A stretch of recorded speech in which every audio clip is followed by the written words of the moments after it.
have to say this, I'm going to say it right now, right off the hop, that a lot of these molds I personally have never ever actually handled, touched myself, or if I did, it was very limited and I really don't remember. So when I talk about things like the joints that things have and the ranges that things have, keep in mind that I am relaying not my thoughts, but what was told to me by voters. I cannot verify if it's accurate or not.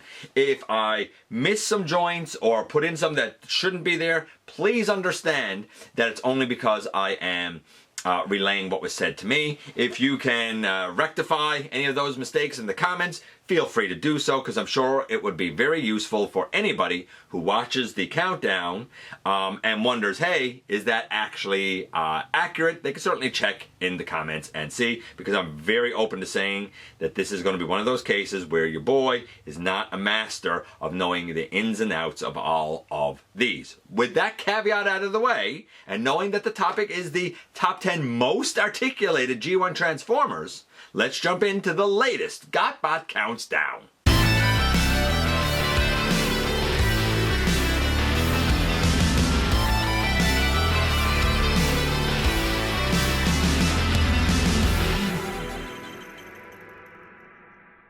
Hey, one hail, welcome back to the channel. I'm your host, your most humble of hosts, Dennis Moulton, aka GotBot. As always, please like, comment, share. Of course, subscribe while you are at it. Light them up, baby.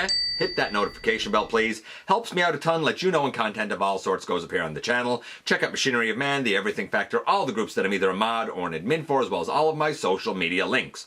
All of that is in the description down below. Also in the description down below, and if you're in a position to help the channel to grow, you can use the donate link. Check us out on Patreon. See what we have to offer to you through Spring, or of course hit the join button at any given time and become a channel member. So, that said, I've already given the caveat. We have two honorable mentions. They are Six-Shot. People said he was full of joints because of transformation hinges and stuff. Yeah, probably still missing a few things that we would have modernly. Before the time, he was phenomenal. And Scorponok. And Scorponok is a perfect example of me talking about what the caveat means. So people said that G1 Scorponok had elbows and bicep rotation. They said that he had hips forward and back and a knee, and I think they may have also said that he had like a head rotation. Now, if there's anything more than that, it wasn't relayed to me. If any of that is incorrect, and like say, I don't know, he doesn't have a knee, well, that's what was told to me, so that's what I'm telling you. See what I mean? Those two caveats out of the way. I'm sure they were both great. Scorponok and Six-Shot out of the way. We're going to do as we always do, and we're going to kick things off with number 10 first. Kicking us off at number 10, we have this guy. It is G1 Perceptor. And people said his shoulders were a swivel that could go all the way around. He had elbows. Someone said he had wrist rotation, so I'm not sure about that. Hips. Someone mentioned knees, but I'd be surprised if he had knees, but maybe. And they said he had like a head swivel. So for a G1 brick, he actually had quite a lot going for him. How much of that is true? How much of that is fake? I don't know, but I know the way the voters voted in Perceptor. For most points of articulation, for best articulated, takes the number 10 slot. Coming in at number 9, we have this guy. It is Sludge, yeah. And buddy, I loved my Sludge as a kid. This is one I am familiar with. So Sludge had a waist. He had hips forward and back. He had knees, nice chunky knees. He had shoulders that could go all the way around. He had hands, I guess, and elbows that like went across his body, which was phenomenal at the time. I don't remember anything at the head, but that's not saying he didn't have it. Yeah, a lot of legs, a waist, you know, arms that could go around. I mean, a forward elbow would have been nice, but beggars can't be choosers when we're talking about G1, and Sludge takes the number 9 slot. Coming in at number 8 is this guy. It's Grimlock, another Dinobot. And again, one that I actually had. So Grimlock was okay. He had knees, he had hips, which were nice. He had arms that could go like all the way around at the shoulder joint. Too bad they couldn't go out. What I used to find funny, what used to bug me, was when I would extend his arm, which meant he had a knee in Dino mode, but when you would go to robot mode and you'd push it back so his hands were out, you were losing what was essentially an elbow. So sometimes if I wanted to get certain poses, I'd actually extend that and bend his arm a little bit. Grimlock was good. I think he could have been better. But you know what? Even in the days of G1, he stood out as someone who was able to get about as dynamic as you were going to get. Grimlock takes the number 8 slot. Sliding in at number 7 is one that is widely known as one of the best articulated G1 Transformers with this guy. It is Galvatron. In fact, the TF Wiki actually says Galvatron is notable as one of the most well-articulated toys in the Generation 1 line, with ratcheting shoulders and hips, as well as swivel waist, elbows, mid-bicep, knees, and ankle joints. Like, the dude had it all. I thought he was going to score higher, to be honest with you. But nevertheless, enough voters remembered him and how well articulated Galvatron was that he took the number 7 slot. At number 6, we have this guy. It is Scattershot. Man, did I love my Scattershot. I adore Computron. He's the only G1 combiner I had, and I like the bots. When it comes to Scattershot, the guy had shoulders that could go all the way around. He had a waist. Could his head go side to side? I can't recall. I want to say no, but I can't recall. He had, like, I'm going to say elbows that sort of went out to the side or could collapse in because of transformation, but there were a couple of joints there. I wish that they could have gone forward, but wasn't a deal breaker. Hips, forward and back, knees. The guy was one of my absolute favorites, and most of those joints were on nice, heavy, clicky ratchets. Man, oh man. Great plane. Great bot, great articulation. Scattershot takes the number 6 slot. And now a hush falls over the crowd because we've reached the ever-coveted, ever-popular halfway mark. And at the halfway mark, we have an oddity with this guy. It's Skylinks. And people that voted for Skylinks said, look, first, he was able to walk by himself if you had the electronics going. Second, split apart, and while the Lynx, had some chunky limbs, and I think the mouth could probably open on it, and the tail could sort of move a little bit, the real star was the bird part, the pteranodon, the pterosaur, the whatever it was, the pterodactyl guy, the bird part, with apparently 11 points of articulation, from a tail that could move around, to the head with the opening jaw, to the limbs that were mobile. Skylinks was ahead of his time, man. As weird as he was still fabulous. And he takes the number 5 slot. Coming in at number 4, we have this guy. It is G1 Optimus Prime. And Optimus had shoulders that could go all the way around. He had an elbow. You could also click it out to the side and stuff, so I guess he sort of had bicep rotation, we'll say.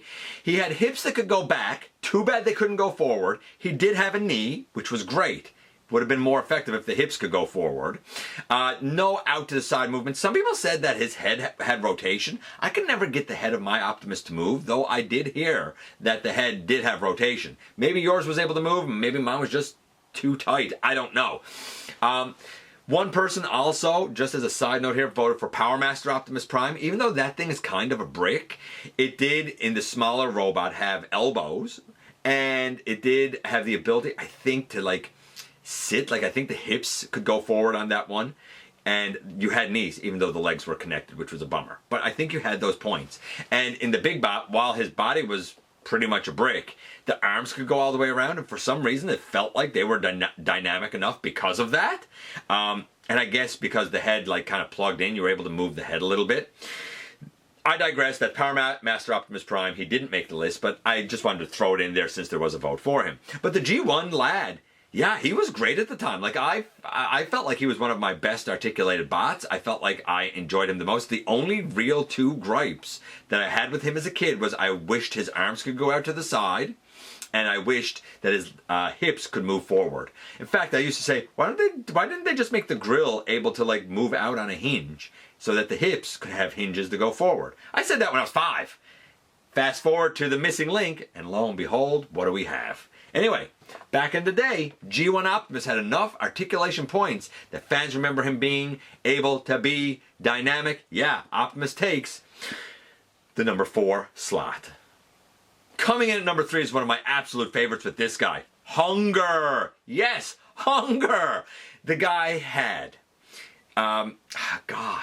he had everything. He had knees, clicky ratchets. Hips forward and back and out to the side, clicky ratchets. He had like a mid-thigh hinge that would help the heads and stuff to move around. That was more clicky ratchet. I can't remember if he had a waist. I want to say no. The arms had elbows. They could go all the way around. I don't think there was a wrist rotation, but you could push the wrist back. I know it was for transformation, but if you had a sword or something in his hand, he was able to like point it forward, and the head was able to swivel left and right as well. The guy was loaded with it. I can remember even as a kid thinking, man, this guy's way more articulated than my others. Like, I'm able to do a lot more moving with this guy, and I loved him for it. Didn't have the rest of Abominus, but Hunger was always one of my main Decepticons because he was able to rumble into battle and do more damage than most of them. Because all most of them could do was stand there. Hunger could do a lot more than that. Hunger takes the number 3 slot. Coming in at number 2 is another one that had to be on the list, right? Because it's this guy. Soundwave. And I mean, Soundwave, like, I don't really know this one, so I'm going to try and list everything off. I hope I cover it all. Starting from the feet and working our way up. I guess he has toe tilt. He kind of has a knee, even though it bends the wrong way. If you maneuver the hips, he can do splits. Again, transformation hinge, but he can do it. I don't think he can kick forward and back, though. I could be wrong about that. I'm perfectly open to being wrong about that because I've heard some people say he can kick forward. I don't know. The guy has elbows. He has shoulders that can go all the way around, a head that rotates, and I guess because of transformation and the way the arms go back, he sort of has a butterfly joint. Maybe a couple of things missing, but honestly, there was a lot there for G1 Soundwave, and he takes the number 2 slot. And now here we are, very tippy-top number 1. And number 1 won by a landslide. I'm not shocked, and you're not going to be shocked, I don't think, because it's this guy. Jetfire or Skyfire, if you prefer that name. I mean, the head could look up, down, left, right. The shoulders could go all the way around, and while it was weird, he could T-pose, even though it was sort of under the shoulder, and I think a lot of people have pushed the out to the side too much, and that's why he had the shoulder breakage, I think. He had an elbow, he had a bicep swivel, he had legs that could go forward and back, couldn't do splits. He had, I want to say a thigh swivel, but I could be wrong about that, and he had a knee. Nothing at the ankle, and I don't think anything at the wrist. But when a lot of people say, oh, we didn't care about articulation back in the day in G1, and I always come back with, I did, even as a kid, a lot of Transformers I was wildly unhappy with. Because I knew there were ones out there that had excellent articulation, just like Jetfire. In fact, Jetfire was probably the peak, and he takes the number 1 slot. 10 down to 1 once again, and hopefully now you understand why I often say I'm not interested in going back and getting the G1 stuff. I want to have the modern updates because the articulation and the accuracy in some cases, but the articulation especially is exactly what I wanted when I was 5, and I want it now at, 45, a little bit older than 45. But the top of this list, your Soundwaves, your Jetfires, your Hungers, your Scattershots, those were the ones that I used to look at and say, how come all of them don't have this? How come we don't have an elbow on, Afterburner, for example? You could have just put a little screw through the elbow and at least give him a bend. Why did Hunger have knees and ratcheted hips that could go forward and back, but Ultra Magnus's back of his trailer had to be all one piece? How come you couldn't at least put a hinge where the hip would be so that the legs could kick forward or something, So I thought about that when I was a lad. I didn't just blindly accept this is what we're getting and I'm fine with it. I used to pick apart what I liked about it and what I didn't like about it even then. So maybe that's why I like modern stuff the most now. Other ones that had votes, and some of these are really great as well. Slug Slinger apparently had a bunch of articulation. G1 Cyclonus, he was pretty well articulated too. Kickback wasn't bad. I mean, the guy had knees and he had hips. Did he have, maybe he didn't have knees. He had hips. And I know that he had elbows, and I know even his little claws could open in robot mode. And the head could even move on it, right? Fort Max, Venom, Wrecker, Metroplex, the inner robot for landmine or lander if you prefer. Barrage had a ton of articulation for G1. Ravage, he wasn't too bad either. Squeeze Play, Skywarp, Ultra Magnus, Shockwave, who I thought for sure was going to rank on the list, but he didn't. And there was a vote, and I allowed it. I'm just going to throw it in here, even though it doesn't quite fit for a lot of people's reckoning. Optimal Optimus. Look, officially, Beast Wars and Beast Machines are really part of G1. You can argue it if you like, but explicitly it is G1. It fits into that lore. But I think most people kind of delineate a difference between the two. So when we done kind of best Beast Wars figures last week, that'd be more appropriate for Optimal Optimus than G1 articulated of this week. And you know what? There are some others that still come to mind. Like I think of Cup. Granted, his legs were atrocious, as was kind of like his head, really. But man, the dude had shoulders and arms that could move in every which way direction for days, you know? There's a great example. Like, you know, I always enjoy Wheeljack. And I was glad that his head could move and that he had rotation at the shoulders. But like, he never had elbows. His legs were connected. There were no hips or knees, you know? So it is what it is. I thought that this was interesting because a lot of people were like, articulated G1? What? That was a thing?